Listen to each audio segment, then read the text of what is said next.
I currently have a unit of sale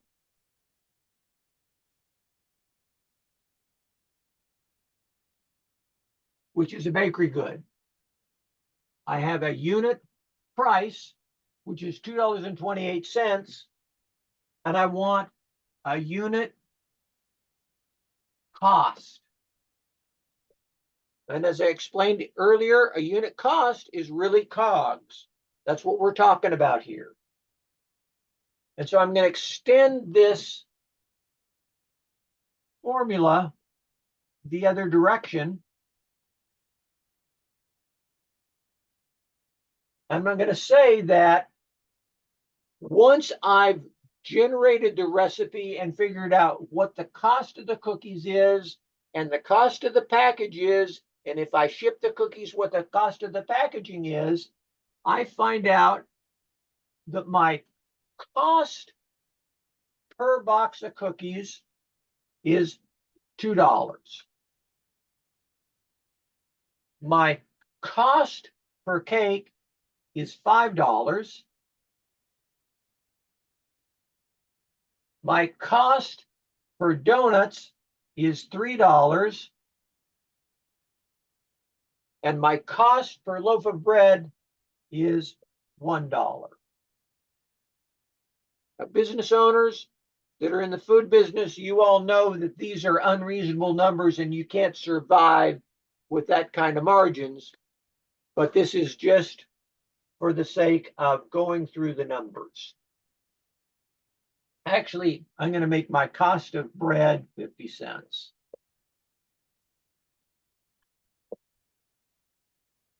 I'm now going to do the same calculation I did in my price section in my cost section.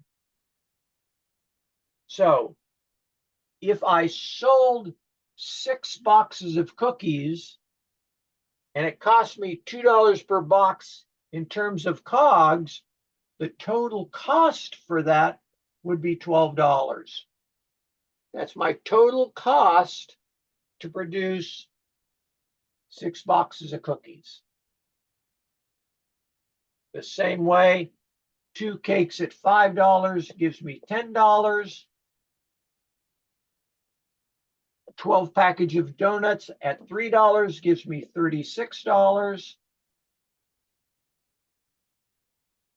80 loaves of bread at 50 cents gives me $40. I'm going to sum this one the same way I summed this one. Your total sum here in terms of total cost is $98.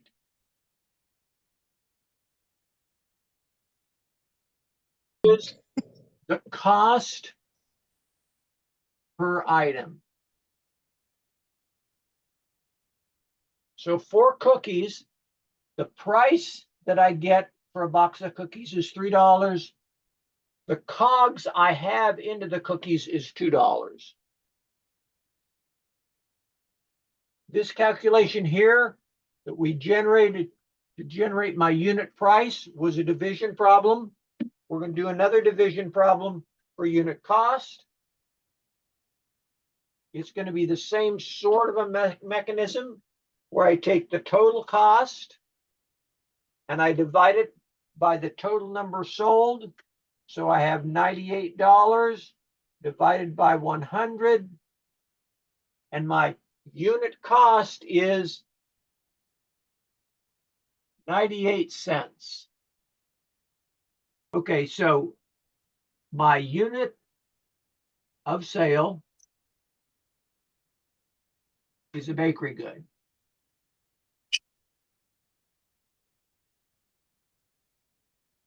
My unit price, if I remember correctly, was $2.28, and my unit cost was 98 cents. That's what we came up with in terms of going through my spreadsheet with the products that I was selling. What's useful here is that I can now see one thing very specifically. Number one, on a gross profit basis, I'm profitable. My unit price is bigger than my unit cost. That means that I'm going to make money on each sale from a gross profit basis.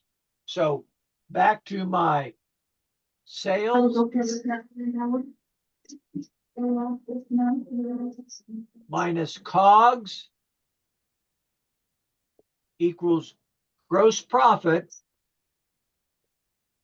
I have a situation where on a per unit sale basis, 228 minus 98 gives me a unit profit. And I probably should say a unit gross profit